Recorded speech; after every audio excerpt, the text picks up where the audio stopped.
अस्सलाम वालेकुम नाजरीन, आप सब देख रहे हैं डेली पाकिस्तान और मैं हूं आपकी मेज़बान नूर अमानुल्लाह। नाजरीन, मेरे साथ बड़े ही खूबसूरत, बहुत ही खुशमिजाज सिख यात्री जो इंडिया से आए हैं, लाहौर आए हैं, पाकिस्तान आए हैं, इनसे बात करेंगे। अस्सलाम वालेकुम, की ना है तुहाडा? मेरा नाम जसबीर कौर। सत श्री अकाल जी।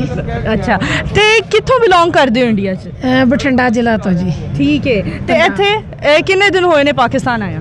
पाकिस्तान असी 21 तरीक ਨੂੰ ਆਏ ਸੀ। ਪੰਜਾ ਸਾਹਿਬ ਗਏ, ਨਨਕਾਣਾ ਸਾਹਿਬ ਗਏ ਤੇ ਹੁਣ ਅੱਜ ਕਰਾਤੀ ਲਾਹੌਰ ਆਏ हैं। पंजाबी बोली बड़ी मिठी बोली है, ਇਹਦੇ ਵਾਸਤੇ ਕੁਝ ਕਹਿਣਾ ਚਾਹੋਗੇ?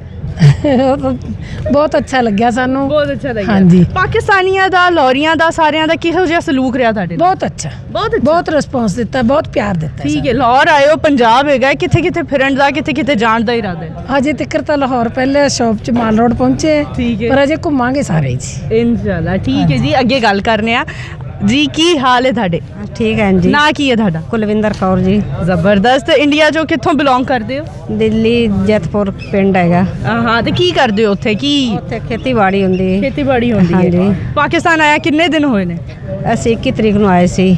ਅੱਛਾ, 21 ਤਰੀਕ ਨੂੰ ਕਿੱਥੇ ਕਿੱਥੇ ਘੁੰਮੇ ਫਿਰੇ ਹੋ? ਅਸੀਂ ਨਨਕਾਣਾ ਸਾਹਿਬ, ਪੰਜਾ ਸਾਹਿਬ, ਹੁਣ ਇੱਥੇ ਡੇਰਾ ਸਾਹਿਬ। ਠੀਕ ਹੈ, ਕਰਤਾਰਪੁਰ ਬਾਰਡਰ ਖੁੱਲਦਾ ਪਿਆ ਹੈ, ਤੁਹਾਨੂੰ ਸਾਰਿਆਂ ਨੂੰ ਮੁਬਾਰਕ ਹੋਵੇ। ਤੇ ਕੀ ਕਹਿਣਾ ਚਾਹੋਗੇ ਇਸ ਹਵਾਲੇ ਨਾਲ? ਇਹ ਸੰਤ ਬਹੁਤ ਖੁਸ਼ੀ ਹੋਏਗੀ। ਬਹੁਤ ਖੁਸ਼ੀ ਹੋਏਗੀ। ਬਹੁਤ ਖੁਸ਼ੀ। ਆਣਾ ਜਾਣਾ ਲੱਗਿਆ ਰਹੇਗਾ? हाँ लगा रहेगा। मौज मस्ती लगी बहुत रहेगी? मस्ती, बहुत बढ़िया लगा इतने। जी हाँ जी, आगे बात करते हैं जी। हाँ जी सरदार जी, की ना है थाडा? नक्षत्र सिंह जी। हाँ हाँ, तो इंडिया च कित्थों बिलोंग करते हो? बठिंडा जिला। हाँ हाँ, की करते हो उत्था? ਖੇਤੀਬਾੜੀ। ਜ਼ਬਰਦਸਤ। ਤੇ ਪਾਕਿਸਤਾਨ ਆਇਆ ਕਿੰਨੇ ਦਿਨ ਹੋਏ ਨੇ? ਅਸੀਂ 21 ਤਰੀਕ ਨੂੰ ਆਏ ਸੀਗੇ ਜੀ। 21 ਤਰੀਕ ਨੂੰ ਕਿੱਥੇ ਕਿੱਥੇ ਫਿਰਨਾ ਹੋਇਆ? ਬਸ ਪਹਿਲਾਂ ਨਨਕਾਣਾ ਸਾਹਿਬ, ਫਿਰ ਪੰਜਾ ਸਾਹਿਬ, ਤੇ ਰਾਤ ਹੀ ਆਏ ਅਸੀਂ ਲਾਹੌਰ, ਠੀਕ ਹੈ, ਤੇ ਹੁਣ ਤੁਹਾਡੇ ਸਾਹਮਣੇ ਅਸੀਂ। ਜ਼ਬਰਦਸਤ। ਤੇ ਲਾਹੌਰੀਆਂ ਚ ਤੇ ਕੀ ਖਾਸ ਗੱਲ ਤੁਹਾਨੂੰ ਵੇਖਣ ਵਾਸਤੇ ਮਿਲੀ ਹੈ? ਵਧੀਆ, ਬਹੁਤ ਪਿਆਰ ਕਰਦੇ। ਵਧੀਆ ਪਿਆਰ ਕਰਦੇ ਨੇ। ਠੀਕ ਹੈ, ਜ਼ਬਰਦਸਤ। ਕਰਤਾਰਪੁਰ ਬਾਰਡਰ ਖੁੱਲਦਾ ਪਿਆ ਹੈ, ਉਸ ਹਵਾਲੇ ਨਾਲ ਕੀ ਕਹਿਣਾ ਚਾਹੋਗੇ? ਬਹੁਤ ਮਤਲਬ ਕਿ ਜੇ ਬਾਰਡਰ ਖੁੱਲਦਾ ਸਾਨੂੰ ਬਹੁਤ ਖੁਸ਼ੀ ਹੋਵੇਗੀ ਜੀ। ਖੁਸ਼ੀ ਹੋਏਗੀ, ਹਾਂ, ਆਣਾ ਜਾਣਾ ਲੱਗਿਆ ਰਹੇ। ਹਾਂ, ਅਸੀਂ ਆਦੇ ਬਾਬਾ ਜੀ ਦੇ ਦਰਸ਼ਨ ਕਰਾਂਗੇ। ਠੀਕ ਹੈ। ਇੱਥੇ ਆ ਕੇ ਪਾਕਿਸਤਾਨ ਆ ਕੇ ਕਿਸੇ ਵੀ ਕਿਸਮ ਦੀ ਮੁਸ਼ਕਿਲ, ਕੋਈ ਪਰੇਸ਼ਾਨੀ, ਕਿਸੇ ਦਾ ਸਾਹਮਣਾ ਕਰਨਾ ਪਿਆ ਹੋਏ ਤੇ ਦੱਸੋ ਸਾਨੂੰ। ਨਹੀਂ ਜੀ, ਕੋਈ ਮੁਸ਼ਕਲ ਨਹੀਂ। ਕੋਈ ਮੁਸ਼ਕਿਲ, ਮੈਂ ਕੋਈ ਪਰੇਸ਼ਾਨੀ? ਤੀਜੀ ਵਾਰ ਆਇਆ ਜੀ ਮੈਂ। ਠੀਕ ਹੈ। ਪਹਿਲਾਂ ਅਸੀਂ ਮੈਂ 2016 ਚ, ਤੇ ਇਸ ਤੋਂ ਪਹਿਲਾਂ ਵਿਸਾਖੀ ਤੇ ਆਏ ਜੀ, ਹੁਣ ਬਾਬਾ ਨਾਨਕ ਦੇਵ ਜੀ ਦੇ ਜਨਮ ਦਿਨ ਤੇ ਆਏ ਜੀ। ਜ਼ਬਰਦਸਤ। ਹੁਣ ਤਾਂ ਆਣਾ ਜਾਣਾ ਲੱਗਿਆ ਹੀ ਰਹੂਗਾ। ਹਾਂਜੀ ਹਾਂਜੀ। ਜ਼ਬਰਦਸਤ ਜੀ। ਅੱਗੇ ਗੱਲ ਕਰਨੇ ਆ, ਕੀ ਹਾਲ ਹੈ ਸਰਦਾਰ ਜੀ? ਠੀਕ ਹੈ ਬੇਟੇ। ਨਾਂ ਕੀ ਹੈ ਤੁਹਾਡਾ? ਮੇਰਾ ਨਾਮ ਦਾਰਾ ਸਿੰਘ ਜੀ। ਤਾਰਾ ਸਿੰਘ। ਅਸੀਂ ਫਿਲਮਾਂ 'ਚ ਇਹ ਤਾਰਾ ਸਿੰਘ ਬੜਾ ਸੁਣਿਆ। ਨਹੀਂ, ਤਾਰਾ ਸਿੰਘ ਨਹੀਂ, ਦਾਰਾ ਸਿੰਘ ਪਹਿਲਵਾਨ। ਹਾਂ, ਦਾਰਾ ਸਿੰਘ ਪਹਿਲਵਾਨ। ਤਾਰਾ ਸਿੰਘ ਵੀ ਸੁਣਿਆ। ਨਹੀਂ, ਦਾਰਾ ਸਿੰਘ। ਠੀਕ ਹੈ। ਇੰਡੀਆ 'ਚ DAR। ਇੰਡੀਆ 'ਚ ਕਿੱਥੋਂ ਬਿਲੋਂਗ ਕਰਦੇ ਹੋ? ਬਠਿੰਡਾ ਜੀ। ਬਠਿੰਡਾ 'ਚੋਂ। ਜ਼ਬਰਦਸਤ। ਕੀ ਕਰਦੇ ਹੋ ਉੱਥੇ? ਅਸੀਂ ਖੇਤੀਬਾੜੀ ਕਰਦੇ ਹਾਂ ਜੀ। ਤੁਹਾਡਾ ਨਾਂ ਤੇ ਤੁਹਾਡੇ ਸ਼ਹਿਰ ਦਾ ਨਾਂ ਵੀ ਅਸੀਂ ਫਿਲਮਾਂ 'ਚ ਬਹੁਤ ਸੁਣਿਆ, ਬਠਿੰਡਾ ਕੀ ਸਿੱਖਣੀ ਹੂੰ ਮੈਂ। ਤਕਰੀਬਨ ਜ਼ਿਆਦਾ ਫਿਲਮੀ ਇੰਡਸਟਰੀ ਬਣ ਗਈ ਬਹੁਤ। ਹਾਂ, ਜ਼ਿਆਦਾ ਤਰੱਕੀ ਕਰੀ ਹੈ। ਜ਼ਬਰਦਸਤ। ਤੇ ਪਾਕਿਸਤਾਨ ਆਇਆ ਕਿੰਨੇ ਦਿਨ ਹੋਏ ਨੇ? 6 ਦਿਨ ਹੋ ਗਏ ਜੀ ਸਾਨੂੰ। 6 ਦਿਨ ਹੋਏ ਨੇ। ਹਾਂਜੀ। ਠੀਕ ਹੈ। ਤੇ ਕਿੱਥੇ ਕਿੱਥੇ ਫਿਰੇ ਹੋ?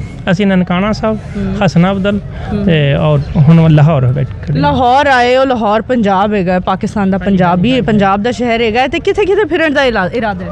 ਇਹ ਸਾਡਾ ਲਾਹੌਰ ਜਿਹੜਾ ਹੈਗਾ ਜੀ, ਸਾਡਾ ਪੁਰਾਣਾ ਪੰਜਾਬ ਦਾ ਦਿਲ ਹੈ ਇਹ। ਬਿਲਕੁਲ ਇਸ ਹਾਂ, ਸਾਨੂੰ ਪਹਿਲਾਂ ਇਹਦੇ ਹੀ ਪੂਰੇ ਦਰਸ਼ਨ ਕਰਨ ਦਿਓ। ਹਾਂ, ਜ਼ਬਰਦਸਤ। ਤੇ ਬਹੁਤ ਸਾਨੂੰ ਸੋਹਣਾ ਲੱਗਿਆ।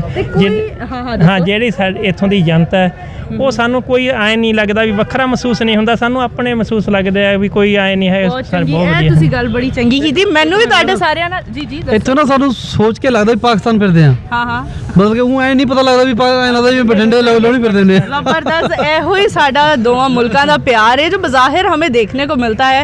बहुत सारी कशीदगी, ऐसी बातें देखने को मिलती हैं, लेकिन इन सब से बात करके मुझे हरगिज़ ऐसा नहीं लगा कि हम लोग पहली बार यहाँ मिले हैं। और मुझे बिल्कुल ऐसा महसूस हुआ है कि इनसे हमारा पुराना ताल्लुक़ है, पुराना रिश्ता है। सरदार जी पाकिस्तान आके कोई मुश्किल का सामना नहीं करना पिया। तो एक होर गल दसो, करतारपुर बार्डर का जो इफ्तिताह होने जा रहा है, इस हवाले नाल की कहना चाहोगे? ਅਸੀਂ ਇਹ ਮਹਿਸੂਸ ਕਰਦੇ ਹਾਂ ਜੀ, ਜਿਵੇਂ ਸਾਡਾ ਪਹਿਲਾ ਪੰਜਾਬ 1947 ਤੋਂ ਪਹਿਲਾਂ ਸੀ।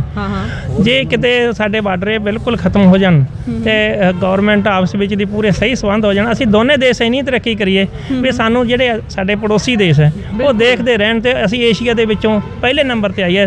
ਸਾਡਾ ਪਾਕਿਸਤਾਨ ਸਾਡਾ ਹੈ, ਇੰਡੀਆ ਵੀ ਤੁਹਾਡਾ ਹੈ। ਬਿਲਕੁਲ ਸਾਨੂੰ ਇਹਨਾਂ ਦੋਨਾਂ ਦੇ ਵਿੱਚੋਂ ਨਾ ਸਾਨੂੰ ਦੋਨੇ ਦੇਸ਼ਾਂ ਦੀ ਅਸੀਂ ਤਰੱਕੀ ਵੇਖਣਾ ਚਾਹੁੰਦੇ ਹਾਂ। ਬਿਲਕੁਲ ਤੇ ਰੱਬ ਨੇ ਜੇ ਚਾਹਾ ਤੇ ਇਹ ਸਾਰਾ कुछ भी सानू देखने को ज़रूर मिलेगा।